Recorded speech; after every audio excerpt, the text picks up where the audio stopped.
नमस्कार दोस्तों, मैं राघवन सोलंकी तक्षशिला बुंदेलखंड में एक बार फिर आपका स्वागत करता हूं। आज अपना प्रमुख टॉपिक है पंचवैसी योजना। ठीक है, यहाँ से आपके पंचवैसी योजना का लक्ष्य क्या था, कितनी पंचवैसी योजना है, कौन सी आपकी अंतिम है, इसके कौन से मॉडल पर आधारित है, ये क्वेश्चन पूछे जाते हैं। तो जो भी अभ्यर्थी हमारे चैनल पर पहली बार जुड़ रहे हैं, हमारे चैनल को सब्सक्राइब जरूर कर लें, लाइक करें और शेयर कर दें। ठीक है, इसको आप हम इसको जल्दी जल्दी पढ़ाएंगे, आप इसको देख लेना। ठीक है, अपने हिसाब से।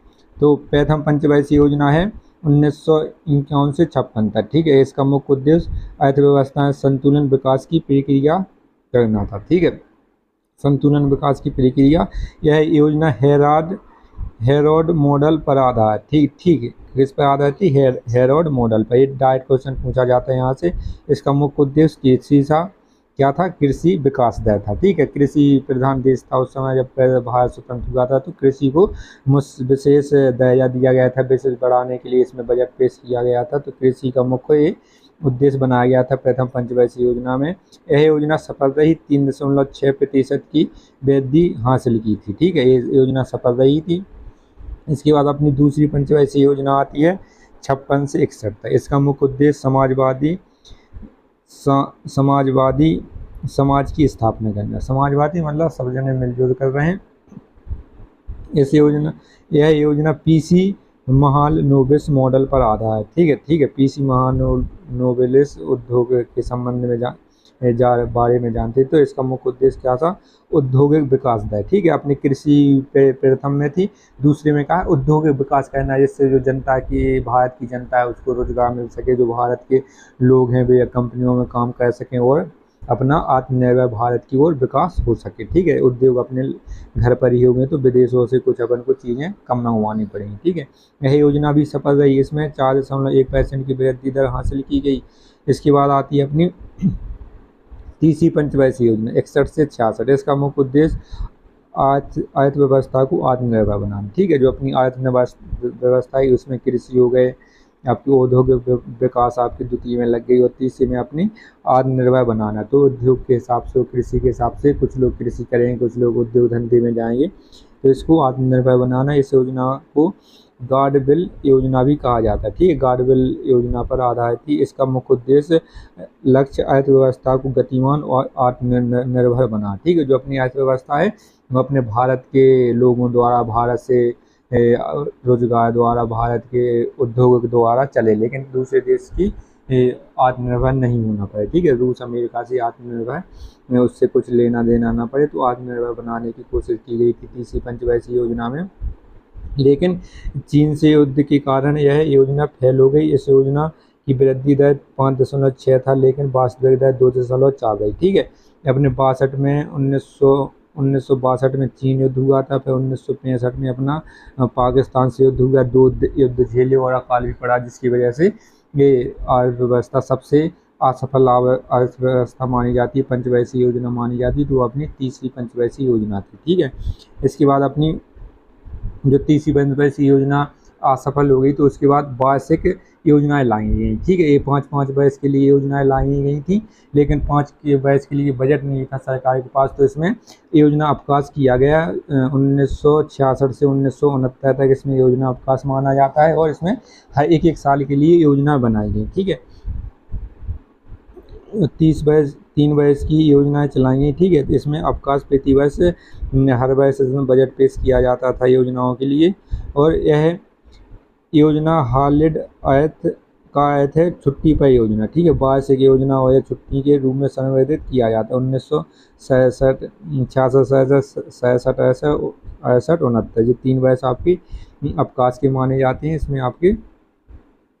ठीक है, इसके बाद आते हैं 1966 में। अपनी इसी काल में हरित क्रांति लाई गई थी, कृषि को वो बढ़ावा मिल सके। ठीक है, कृषि थोड़ी अपनी कम उपजाऊ हो रही, तो इसमें आपके उर्वरक हैं, जिसमें आपके खाद है, रासायनिक खाद का प्रयोग इन्हीं से शुरू हुआ है। ठीक है, हरित क्रांति के जनक किसको माना जाता है? Norman Borlaug. ये मैक्सिको में इन्होंने सबसे पहले प्रयोग किया था गेहूं के पौधे पर। कई बार पूछा गया है।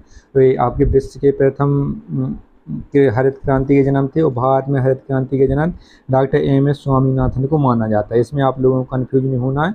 विश्व में कौन थे? नॉर्मन बोरलॉग, और आपके भारत में डॉक्टर एम.एस. स्वामीनाथन को जनक माना जाता है। ठीक है, मोटे अनाजों पर, जैसे आपके कम प्रभाव पड़ा, लेकिन गेहूं और चावल पे इसमें अच्छा प्रभाव पड़ा था। ठीक है।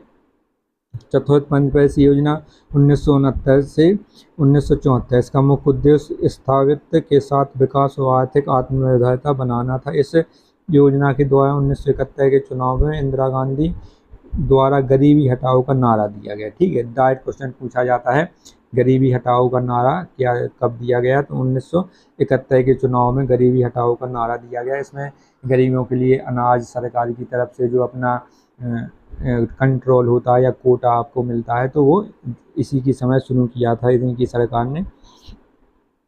इसके बाद आता है अपना पंचवर्षीय योजना। पंचवर्षीय योजना 1974 से 1979। ठीक है। इसका मुख्य उद्देश्य गरीबी उन्मूलन और आत्मनिर्भर।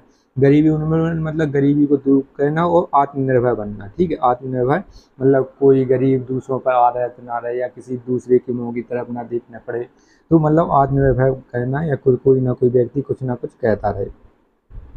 इस योजना में कृषि को सर्वोच्च प्राथमिकता दी गई। इसने बाद उद्योग और कारखानों को वरीयता दी गई। ठीक है। प्रथम अपना कृषि था, इसके बाद अपने उद्योग कारखानों को वरीयता दी गई। कुल मिलाकर यह योजना सफल रही, जिसमें 4.4 के लक्ष्य को मुकाबले 4.8 की वृद्धि हासिल की गई। ठीक है। 0.4 में इसकी वृद्धि की गई।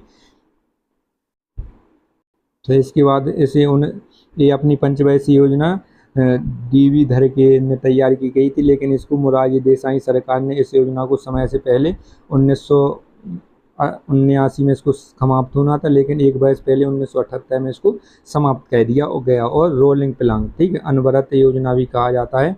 1 अप्रैल 1978 से एक नई योजना प्रारंभ की गई। कई बार पूछा गया है रोलिंग प्लान या अनवरत योजना कब शुरू हुई? ठीक है, 1978 में योजना नाम दिया गया। अनवरत योजना के प्रथम चरण में 1 अप्रैल 1978 से 5 वर्ष के लिए 1978-83 के लिए छठी योजना प्रारंभ की गई, किंतु 1980 में जनता पार्टी द्वारा तैयार की गई छठी योजना को समाप्त कर दिया गया। ठीक है। और जनता पार्टी की सरकार 1976 से लेके 80 तक रही थी, लेकिन तो 80 में फिर इंदिरा गांधी की सरकार आ गई, तो इसको रोलिंग प्लांट को समाप्त कर दिया गया। रोलिंग प्लांट योजना, इस योजना में पिछले वर्ष के उद्देश्य अगले वर्ष के पूरे किए जाने थे। रोलिंग प्लांट की पहली गुन्नार मरियादम द्वारा वकालत की गई थी। ठीक है। इसको रोलिंग प्लांट की योजना को गुन्नार मरियादुल द्वारा इसको सबसे पहले लाया गया था कि ये योजना बनाई जानी चाहिए। ठीक है। तो यहाँ से जो क्वेश्चन पूछे जाते हैं इसमें इसको बंद कर दिया गया था। इसके बाद आती है अपनी छठी पंचवर्षीय योजना। छठी पंचवर्षीय योजना 1980 से 85। ठीक है। ये 5 वर्ष था। इसका मुख्य उद्देश्य गरीबी उन्मूलन और रोजगार में वृद्धि करना। ठीक है। गरीबी को हटाना और जो व्यक्ति बेरोजगार है उनको रोजगार देना। इस योजना के समय देश में फैमिली प्लानिंग की शुरुआत हुई। ठीक है। हम दो हमारे दो, ठीक है, ये सब नियम चलाए गए, नियंत्रण किया गया परिवारों को, मतलब कम बच्चे पैदा कैसे शुरुआत। और नाबार्ड बैंक, ठीक है, 12 जुलाई 1982 को नाबार्ड बैंक की स्थापना की गई। ठीक है। कृषि के ऋण देने के लिए यह योजना बहुत सफल हुई। इसका मुख्य लक्ष्य 5.2 था, लेकिन 5.7 की वृद्धि हासिल कर की। ठीक है। इसके बाद 7वीं पंचवर्षीय योजना 85 से 90। इसका उद्योग उत्पादकता बढ़ाना और रोजगार की आर्थिक अधिक अवसर जुटाना। ठीक है। रोजगार के जहाँ कहीं से ठेला लगाना, उद्योग धंधे, किराया लोन देना, ये सब इसमें जुटाना, मतलब उद्योग जो बेरोजगार हैं उनको रोजगार मिल सके।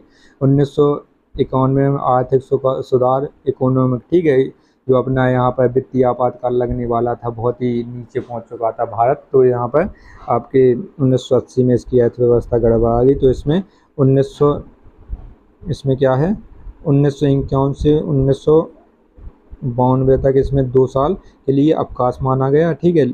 इसमें लाइसेंस व्यवस्था समाप्त की गई। लाइसेंस राज को समाप्त कर दिया गया, जिसमें आपकी विदेशी नीति को उदार बनाया गया। ठीक है। एलपीजी अपना ग्लोबलाइजेशन, प्राइवेटाइजेशन और आपका लिबरलाइजेशन। ठीक है। इसमें आपके एलपीजी वित्त मंत्री, इसमें आपके जो मनमोहन सिंह थे उस समय, और नरसिम्हा राव प्रधानमंत्री थे। ठीक है। यहाँ पर कई बार पूछा गया है।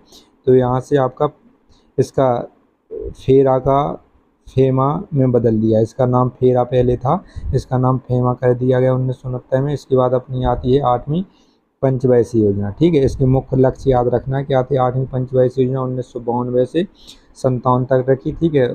इसका मुख्य उद्देश्य मानव संसाधनों का विकास करना था। इस योजना के दौरान ही नरसिम्हा राव सरकार ने भारत की नई आर्थिक नीति को मंजूरी दी, अर्थात देश में उदारीकरण, निजीकरण और वैश्वीकरण एलपीजी मॉडल की शुरुआत की। ठीक है, ये कब हुआ था? तो अपने 8वीं पंचवर्षीय योजना में हुआ था।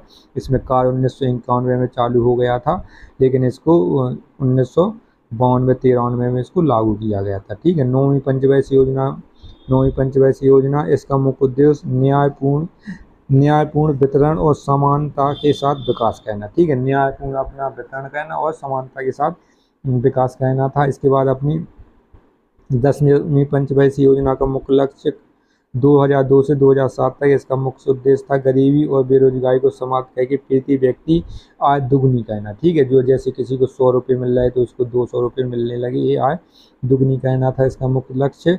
इसके बाद 11वीं पंचवर्षीय योजना 2007 से 12 इसका मुख्य उद्देश्य तीव्रतम एवं समावेशी विकास करना था। ठीक है, 12वीं पंचवर्षीय योजना 2012 से 2017 तक इसका मुख्य विकास दर 10% करना था। ठीक है, लक्ष्य कितना? 10% करना था। तो इसमें आपकी डाइट पूछी जाती कब तक से कब तक थी, तो यह याद रखना है, और इसके लक्ष्य पूछे जाते हैं। ठीक है, लेकिन नरेंद्र मोदी द्वारा स्वतंत्रता दिवस पर प्रधानमंत्री नरेंद्र मोदी द्वारा दिए गए महत्वपूर्ण भाषण के अनुसार केंद्र सरकार ने 1 जनवरी 2015 को योजना आयोग की जगह नीति आयोग में बदल दिया। ठीक है, इसमें राष्ट्रीय ये आपका थिंक टैंक है नीति आयोग एक। ठीक है, जो 5 वर्ष का योजना आयोग था इसको समाप्त करके एक नीति आयोग की स्थापना कर दी गई। ठीक है, इसमें वर्तमान में भारत में मोदी सरकार ने पंचवर्षीय योजना में 2017 से बनाना बंद कर दिया। इस प्रकार सोवियत रूस से निकली हुई बनाई जा रही पंचवर्षीय योजना कहाँ से ली गई थी? पंचवर्षीय योजना सोवियत संघ, ठीक है, जो रूस से ली गई थी, उनको आर्थिक नियोजन प्रणाली को बंद कर दिया गया और 12वीं पंचवर्षीय योजना भारत की अंतिम पंचवर्षीय योजना कही जाएगी। ठीक है, इसके बाद आपके 1 जनवरी 2015 से अपना नीति आयोग लागू हो गया है। यहाँ से आपको ध्यान रखना है, अपना थिंक टैंक है, ये योजना सरकार को बताता है क्या करना है, कैसे करना है, कैसे लागू होगा। तो इसके बारे में कल चर्चा करेंगे, नीति आयोग के बारे में विस्तार से। तो ऐसे वीडियो देखने के लिए हमारे चैनल को लाइक करें, शेयर करें, सब्सक्राइब करें। जय हिंद।